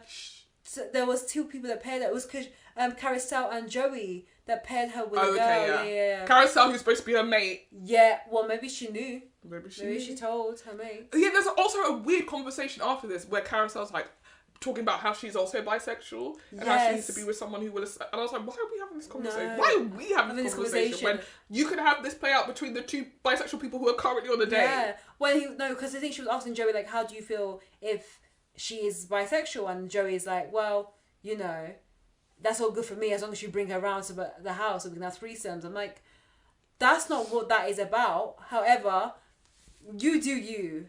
And this is not a real relationship at all. No. But Joey knows that if he sticks with Carousel, they'll most likely win because they're the only couple that has paired from day one. Yes. To now. At the same time as this tomfoolery. So now Damien's sitting in that house feeling what Dom felt. And actually Dom says, now you know how I felt. Yeah. Like, you can come and hang out with me, dude, drown your sorrows, whatever. This night, Inez talks to Carousel, and Carousel's like, the only person who really excites you, the only person I see you smiling, laughing with, your eyes light up with, is Dom. I think maybe you really like Dom. And Inez is like, yeah, maybe I do really like Dom. Yeah. So Inez decides to pull Dom aside and say, hey dude, I might be going home today and I just need you to know that I love you. So You're the best guy in the house. I think you and I get on the most. We have so much in common. Rather than us going after people who don't love us as much as we love them, what have we got together? And Dom's like, why are you saying this to me now? Why are you saying this to me now? You should have said this to me before. It's weird now because I like Georgia. Yeah. Somebody then, I don't know if it's him, who tells her first, but I think someone else, or at least draws her attention. Yeah, someone draws Georgia's attention to the fact that Inez and Dom are talking. Yeah. And Georgia has, for a while now, been starting to feel like something's off between Inez and Dom. And at this point, Inez comes up to like talk to someone else, and Georgia just is like, "What is the deal with you?" And yeah, oh, dude. And she says, "Yeah, I spoke to Carousel," and she said, and then Georgia's like, "Carousel's trying to break us up. Don't listen to her. They're all snakes. Carousel's working for Francesca." And at this point, the house is now forming a working theory that is Francesca and Carousel have formed an alliance to try and take down the other couple so that they make it to the finale or what. But basically, George was like, "Don't be conned by Carousel. You don't like Dom." Which I think Inez is smart enough to figure out who she likes, actually. So, that's hanging in the air. And then the final thing that we end on these 8 episodes until the rest come out next week is Mitchell and Chloe, who you're like, oh, Mitchell and Chloe, Dom and Georgia, what a great pair. Fooling around in the house, shooting Nerf guns, just having a great time. Mitchell and Chloe have a conversation on their date where he says, "Oh, this is fun and everything, but I'm not looking to be in a relationship with you." So bad. I don't want a relationship. So... Which, honestly, at that point, I was like, what is happening? Yeah. What is the point? Why are you on the show? Why are you on the show? Because Honestly, it's not to have sex with her. No. So why are you here? Or he is sleeping with other people. Like, honestly, I'm like, what is the point? Because he even said, "Oh, I thought you may be here," when he saw Chloe. "I thought you may be on the show." Of course they would, because everything about the Netflix shows are probably incestuous, and they all know each other, and they all knew this show was coming, and they all offered this opportunity. And I felt very sorry for Chloe there. I didn't like that. Oh, what he said, or just in general? I didn't like what he said. It honestly was a face crack of the series at that point for me, because I was like, this is the way this has been moving. Like, I thought this is going to be our fairy tale couple. Yeah, like they reunited on this show. And you've turned around to her at this point. By the way, you could have told her that on the date. Yeah. When she was bringing you back. Yeah. Could have been straight up and honest with her. Been like, if you like Shane, stick with Shane, because I'm not really trying to do all that. And you let her... Because at this point now Shane's gone. Yeah. Lose a match that could have been something. Yeah. So just to be like, I guess what I want is to keep smooching you and sharing a bed with you, but I don't want to date you or have sex with you. That's not a relationship. That is at best ex-friends with benefits. Exes with benefits, basically. It's very wild. It's really wild. And we end before we get to see Chloe like really react to that. But she's understandably upset. Yeah. I really want her to get in on him because he took her for a mug. And because the premise is so wild but also so quick, these couples are not actually able to establish any type of relationship. No. And so everything feels so fickle. You could be here one day, gone tomorrow. And like, Chloe didn't have enough time to really build that connection with Shane. Even though I don't think that couple would have lasted after this. I think they would have had fun. They would have had a lot of fun, but it wouldn't have lasted because they're both they have both chaotic energy. But I just feel like this premise and the idea and the theory of it is so smart because, yes, you have this Netflix dating cinematic universe, which I'm not trying to make everything sound like Marvel. But the problem is, it's not clear whether this show is a romantic dating show or a social experiment. And it's because it has this competition element. No one's here and no one cares. Like, you have Chase coming in saying, "I'm a vigilante." You have Francesco trying to sabotage Dom's relationship that she cared about the week before. Yeah, just because she, again, not because I think she has a problem with Dom. Yeah. I think it's because she's like, I don't want you becoming the most popular couple here because people are going to look at you as the victim of my callous nature. Yeah. And also, I think she knows at this point in her life she's not a particularly likeable person. No. And the only way that she can dominate this game is by essentially removing any threat. Yeah. You have this show in terms of the contestants wanting fame, but also being, I was going to say the word meta, like everyone talking in the code of how they were on their previous show and why they're famous. Like Shane talking about, when I was on Love Is Blind, everyone was saying like that guy, he loves he wore like a certain type of crop top. Yeah, like that guy is such a crop top guy. He just loves crop tops. I'm like, nobody said that. No one did. But I'm so confused because either the show had just aired and he read one tweet on Twitter and was like, on Twitter I was blowing up as the crop top guy. Either that or he's talking about what the other contestants were saying about probably. him. Yeah. But it was just, to me, it just made it not genuine. Because if you were on a date and the guy just ended up spending most of the time talking about his job and how popular his job is, you wouldn't care. And that is exactly what this show represents. And this is the most toxic of the dating shows I've watched. Because I don't watch Too Hot to Handle because the actual premise of it is stupid to me. But like, it's not that hard to not have sex with someone, girl. Yeah. But I found this show just to be incredibly toxic because I just think it kind of made a mockery of the idea of finding love. Yeah. Like, it's a bunch of fame-hungry people and maybe a couple of people who do want to find love who are not going to be able to find love because what they have to now weed out, which is not the point of the show, but is what they need to do, is who are the people who are here to play a game and who are the people who are actually here to find love. And most of them keep on saying they've come to the show to find love and to remove all the ideal clouts because everyone's on the same level. And, you know, everyone is on the same level of B, C, D list celebrity. And so you don't feel like you've been taken advantage of like you may do outside in the real world. However, the competition element strips all that away and means that you are all taking advantage of each other because you all want to win a prize. And to this day, Nick Lachey, we forgot to say, Nick Lachey is the host. Where is his wife? Where's his wife? That was my biggest question. Is his wife? But maybe she said this too toxic for me. I'm I done. don't want to be part of this. I'm done. Or maybe she will have her own show and just host solo.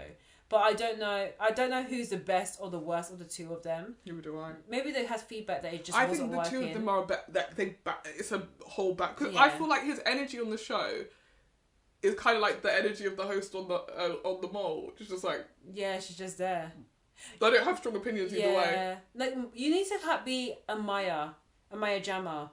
Come in with a bit of energy, a bit of fire, and a bit of sauce. I think...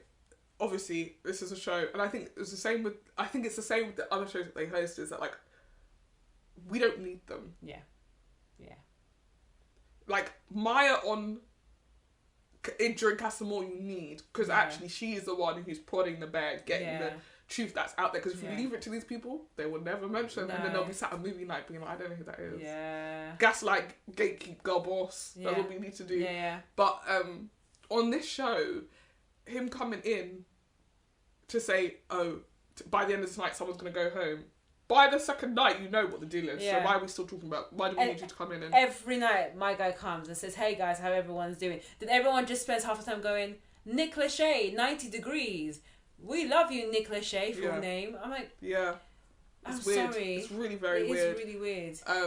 And also, it's given a platform with some of those people, giving a platform to people who've just misbehaved on another show. Yeah.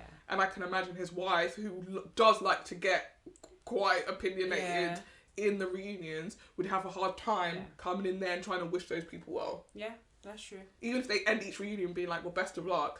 Yeah. I honestly don't think she gives a heck about those people. Which I kind of rate, even though that's what I like about her. I don't think she's a great host, but yeah, I like that about her. I want my host to have an opinion. I don't mind if you have an opinion. I don't mind if you're like a fan. It's like the guy who does the Housewife. Oh, Andy Cohen. Yeah. He has opinions. Oh, he has favourites. And he's a fan. Yeah. And I think you want that energy because it just it stops you just asking those generic questions, and I feel like when the times where the reunion doesn't work is when they're stuck asking the generic questions. When you know what they want to know is like, why did you do X? Why did you do Y? There's some, I think it's more the first time US, when they did the reunion show, they bring a host, and he's probably a great host, but you can tell from the questions he asks that he has never watched the show, or he hasn't watched a full series. Someone's just giving him some cliff notes, giving him the questions to ask, and hope for the best. What are your predictions now that we've seen a good chunk of the show? I think there's maybe 2 episodes left? There's 4 episodes left. Oh, lovely. Yeah. Who do you think wins? It's hard because at this stage I feel exactly the same as I do with Love Island Winter, that there is no viable couple from this whole show. Like, I don't think I want to see any of them together. And I think given that this show was filmed this time last year, I don't think many, if any of the couples are together. My predictions are Carousel and Joey will win. So am I. Mainly because they've been the most consistent. Yeah, and honestly, it'll be the first time, like, usually, actually, you're right, Love Island Winter is another time. No, actually, because the last Love Island Winter, I genuinely just didn't care. No. I don't want Carousel and Joey to win. Same. I actively don't want them to win. I don't like them. I don't think they're genuine. Yeah. I liked Carousel. I didn't like Joey at the beginning. Now I don't like either one of them. Yeah. And I think that they've been resting on this, like, we're the least problematic couple here, even though they are kind of problematic. Yeah. I feel like Carousel... Well, anyway, the two of them won't work. No. Like you said, I think they're both explosive. Yeah. He's explosive in the way that he winds her up, and she's explosive in the way that she responds to being wound up. Yeah. And it only is because everyone else is being so absolutely crazy that they're sort of getting away with being it. But they haven't won they've won only 2 compatibility challenges. They're very young. Carousel comes off very young. She's 26. Again, she comes off like she's 22. Yeah, she acts like she's a child. Yeah. The other couple I was going to say that may have potential, but again, I do not expect them to be together now, is Dom and Inez. I feel that there could be some connection. They're not together. Dom is not coupled up with Inez, he's coupled up with Georgia. Well, I predict that they may. I saw that they were on the red carpet for the screening together, but they are mates. Yeah, they are mates. So why would they not be at the screening together? I do think that there is a bit that they showed... There will be a change in couples, and they will be the change. There was a bit that they showed in the promo for these 4 episodes that we didn't actually see, which I think is going to be in the next 4 then, where Georgia is very tearfully saying, please stay away from my man. Oh my God. And I couldn't see who it was, but based on what has happened now, it must be Inez.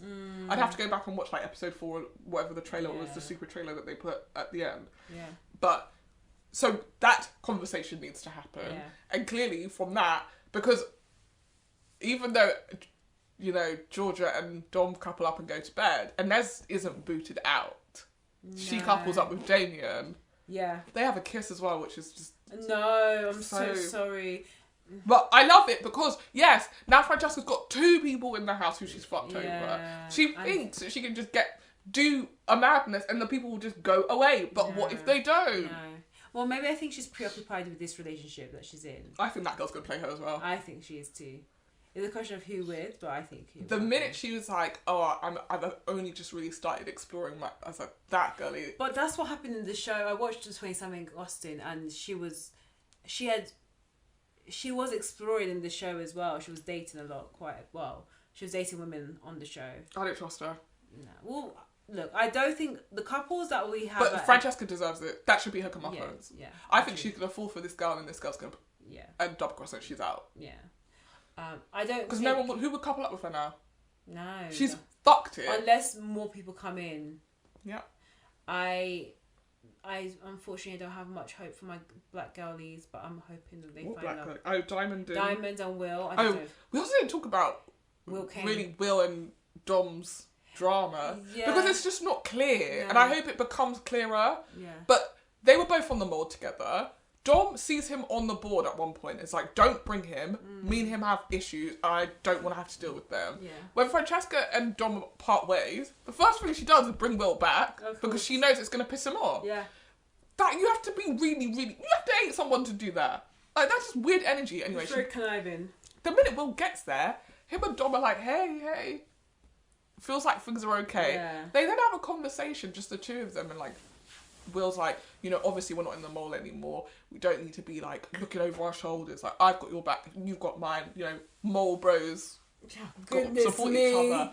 And Dom's like, yeah, and they like hug or whatever. And then in the talking head is like, I don't trust him.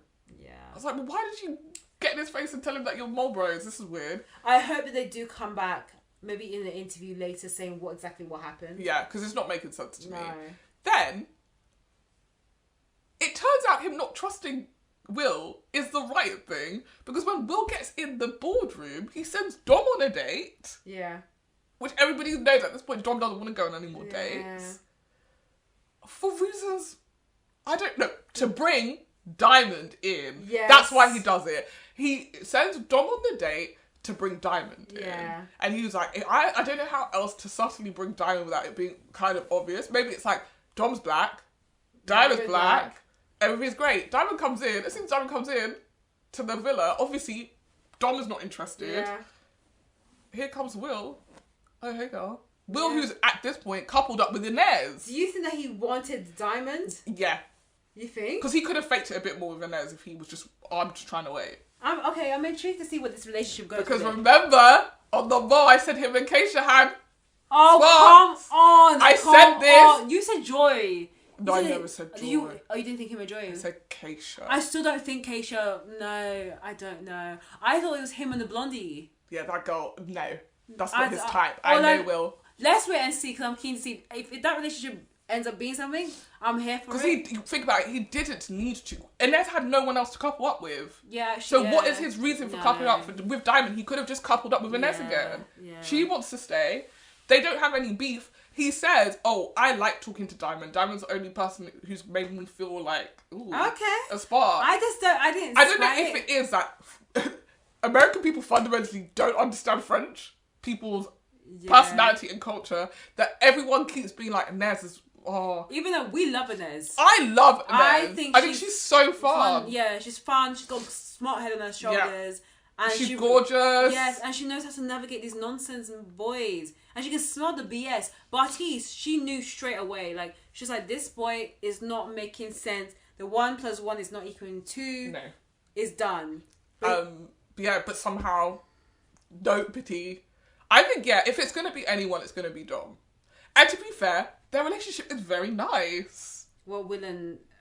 Dom and Inez. Yes, I think Dom and Inez, I think they do. And I think, and this is why I keep coming back to this. Yeah. I always say this, you've got to be mates first. Yeah, I agree. You've got to be mates first. Yeah. Because I do think the being in a couple puts pressure for the thing to be more than it is before it's anything. Yeah. Whereas if you're getting to know each other there is no pressure here, you're just a person, I'm just a person, then you have time to figure out whether it's friendship or more. Whereas when you're thrown in and it's like, we need to be perfect match.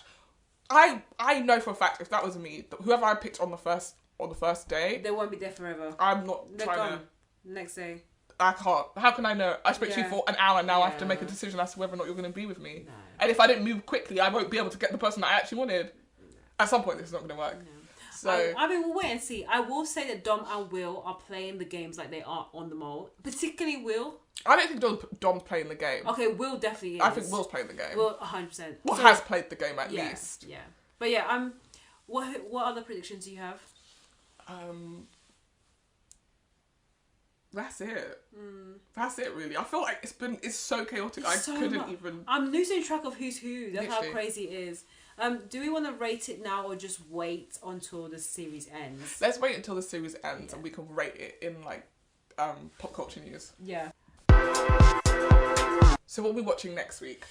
So next week we are going to watch Couples Therapy Series 3, and we talked about this show quite a few times around the time we were launching this podcast and also starting this. Yeah. It's one of the shows that we kind of did a test run of this podcast. Yeah, the Lost episode 1. The Lost episode 1.